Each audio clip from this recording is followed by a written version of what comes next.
Okay, let's come back to this Spanda-kārikā.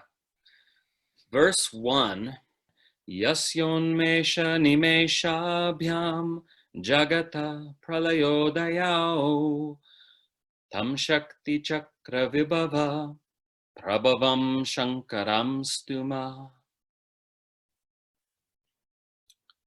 We praise the beneficent source of the all-pervasive activity of the wheel of the powers of consciousness, the expansion of which is the arising of the world, and the contraction of which is its dissolution.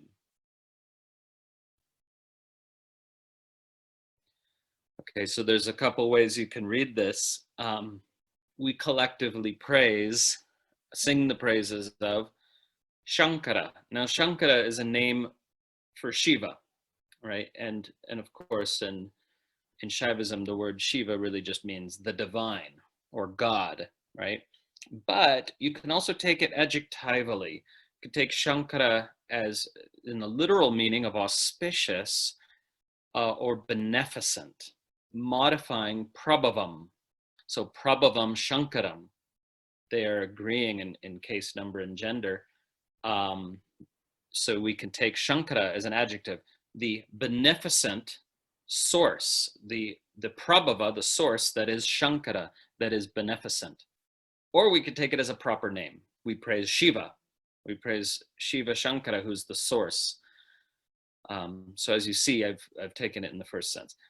We praise the beneficent source of the Vibhava, the all-pervasive activity of the Shakti Chakra, the wheel of the powers of consciousness.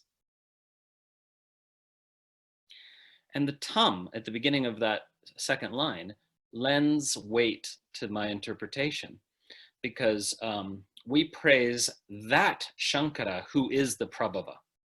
That is to say, what we mean by Shankara is not like, a god up in heaven, but we mean that Shiva is none other than the source, again, the awareness ground, the timeless, formless awareness ground is the Prabhava, the source, the powerful source, the beneficent source of the Vibhava, the all-pervasive activity of the wheel of the powers of consciousness. Now, this wheel of Shaktis, right? The wheel of powers of consciousness means, right, the power of autonomy, the power of awareness, the power of joy, ananda, the power of will, the power of cognition, the power of action, and so on. And there's also other kind of subsidiary powers as well. The power of sovereignty, the power of unfolding, the power of different levels of action. Anyway, all of these Shaktis, these powers of consciousness, these powers are innate to consciousness. This is what makes Tantra different from, say, Vedanta or other non-dual philosophies that say consciousness is infinitely and eternally still. It doesn't do anything. According to Vedanta, consciousness does not do anything. It's an eternal, impartial, passive, static witness. It is simply awareness. It doesn't have any Shakti. And Tantra says, no, consciousness is inherently dynamic. It has inherent capacities or potencies, which is why Tantra argues that the world is real, not an illusion, right? Because if consciousness has no power, then manifestation is not real. It must be an illusion. And Tantra says, no, consciousness has power, and it has the power to manifest everything that it manifests. And the world is real and calls for your engagement, not your renunciation, right? Because that's the practical outcome of these two different views. An illusionist view, in the real world, it calls for renunciation, and a realist view calls for engagement. So that's the practical outcome. Tantrikas are not renunciates. Okay, so so consciousness has these inherent powers. Okay, and one could argue over how many powers does it really have? Maybe some people might think, oh, it has those powers, I see that, but then these other ones seem to be imagination or whatever.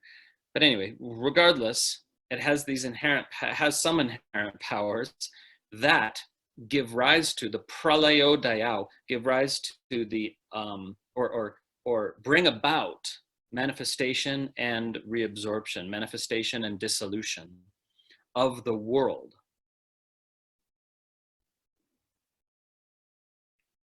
So the grammar gets a little bit complicated, but the unmesha, the expansion of the wheel of consciousness, or the expansion of the wheel of the powers of consciousness, is the arising of the world of experience. The contraction of the wheel of the powers of consciousness is the dissolution of the world, right? And this happens on all scales, right? So it happens in a 24-hour cycle. When you go to sleep, you dissolve the world of your experience. When you wake up, or you dissolve the world of the waking state experience anyway, and you give rise to or manifest the world of dream state experience. And then when you wake up, right, there's also deep sleep. You dissolve the dream state when you manifest the deep sleep state. You dissolve the deep sleep state when you again manifest a dream state, and then you dissolve that and manifest a waking state. So here's the main point, that this is a consciousness only view. So what that means is it is pointing out that your habitual perception that there is a statically existing world is nothing other than a habitual perception. That is to say, what is actually happening in your direct experience, should you choose to pay attention to it, is that consciousness is manifesting a whole world of experience that is unique to each conscious perceiver.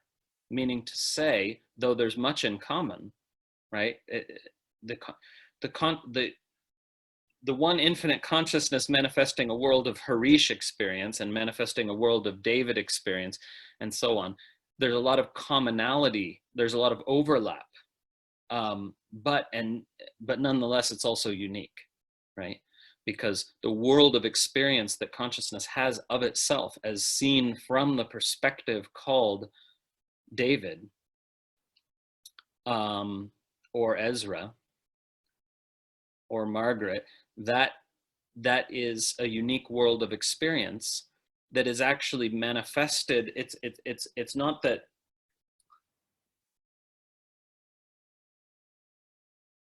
I mean, one way to think of this, one metaphor, is that each conscious observer is also a singularity that is spilling forth. There's like a singularity, a bindu point at the center of each locus of awareness that spills forth the content of experience, right? Kind of like the idea in physics of a white hole. Nobody knows whether these actually exist, but it doesn't matter because it's a metaphor. That it's possible that some black holes connect through a wormhole in space to a white hole somewhere else, and the content that they absorb spills out in another point in space-time, not even necessarily at the same era, right? Because it could be a totally different point in space-time where the black hole's contents are spewing out from a singularity that's a white hole, whereby they're actually the same singularity. Anyway, utilizing that as a metaphor, there's one entangled singularity, meaning to say there's one singularity which manifests the world of conscious experience, but that singularity is refracted, into the form isn't the right word, but each of us is that singularity, right? But manifesting a slightly different and sometimes very different world of experience. And that manifestation is a rhythmic pulsation whereby consciousness spews forth the content of its various experiences and then retracts it once again. And this happens, this iteration and reiteration happens on every possible scale. So it happens on this 24-hour scale, but also happens on a scale of lifetimes, right? Where there's a dissolution of this particular vantage point or perspective called Harish or David. And that is, that is just another scale of the exact same process of waking and sleeping and waking again, by which consciousness creates and dissolves the various worlds of its experience. So let's press on. Commentary first makes more sense out of the verse. But how can one's essential nature be described as divine in this teaching when one is subject to aging, decay, death, and rebirth? If this is asked, we reply, that by which this world is supported and from which it arises has an essence nature that is not obscured, even in the state of being one who is subject to the conditions of aging, death, and so on. Since it has such a nature, it is never obstructed, and nor does it ever cease to be, and thus is said to be divine. So now read the verse. That in which all this, meaning all phenomena, that in which all this rests and from which it has come forth as an effect, since it has an unveiled nature, there is no obstruction of it anywhere. So what's he saying?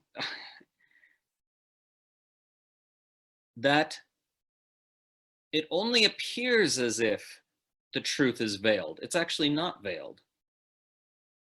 And when and realization is precisely that, the realization that the truth was never veiled.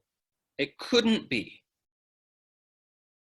The truth is always hidden in plain sight because there's nowhere else to hide it. Right? So nothing is concealed. The state of ignorance, which is bondage, is the state in which you can't perceive that it's unconcealed. You think it's concealed, and you can't perceive that it's unobstructed.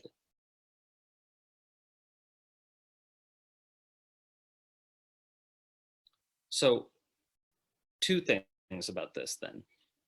One is that he's saying that the realization of what you are necessarily includes the realization that what you are is unborn and undying. That it is not consciousness that is subject to aging, death, and so on. That those the features of the objects of consciousness, like body is subject to aging and death. But body is something that you're conscious of. It is not consciousness itself. It is a manifestation of consciousness, yes, right? But body is one of the objects of consciousness. It is not the subject. So consciousness is not subject to conditions of aging, death, and so on. Consciousness is unborn and undying, and that doesn't make sense until you experientially realize it. This is why, when you realize yourself as consciousness, you can be conscious even while you're asleep. And that's the topic of the next verse, and we'll finish there. Your essence nature, the source of all that you experience, flows equally in all three states of consciousness: waking, dreaming, and deep sleep, none of which are other than it. In all these states, the perceiver never departs from its own essential nature.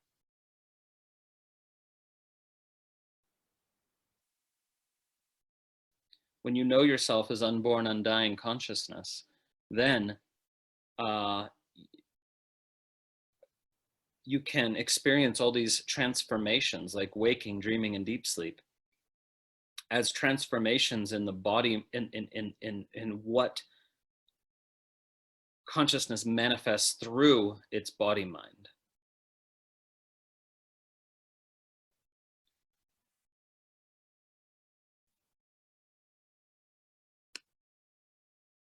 Okay, let's do one more verse. We can come back to this next time. One more verse, because this ties it all together.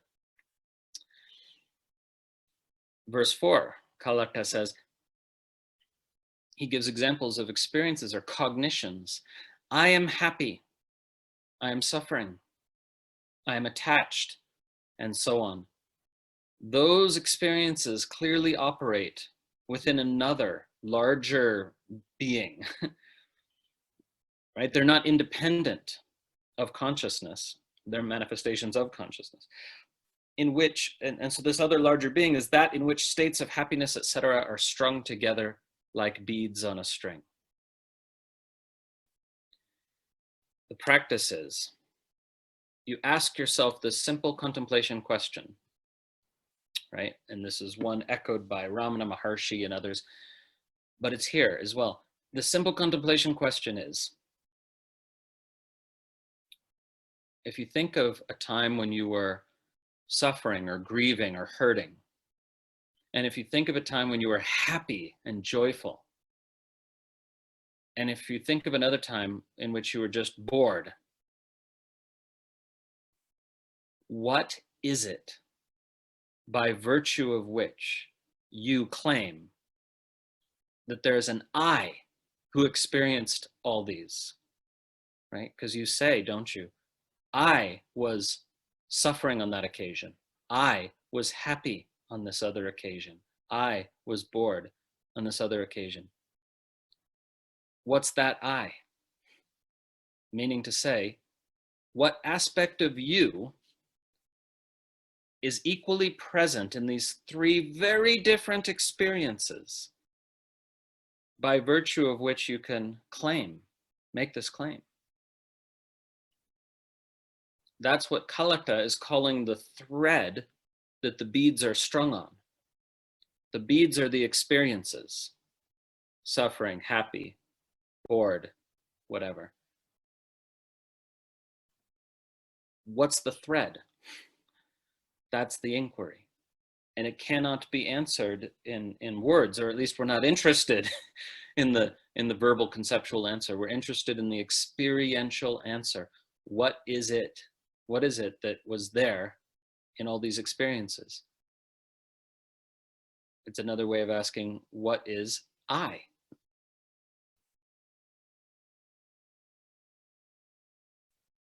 Because, you see, if what you are was utterly transformed into the emotion or experience without remainder, then there would be nothing to connect these experiences, right? So even when the suffering is great, you don't become the suffering without remainder. When the happiness is great, you don't become the happiness without remainder. That's just a figure of speech, right? A way of saying there is some aspect of you which is the power by which all these experiences are known, the thread upon which all these beads are strung. You just are empirically, experientially inquiring into that. What is it? Experientially, because you can give a name easy. Consciousness. No, experientially. What is it that experiences all this?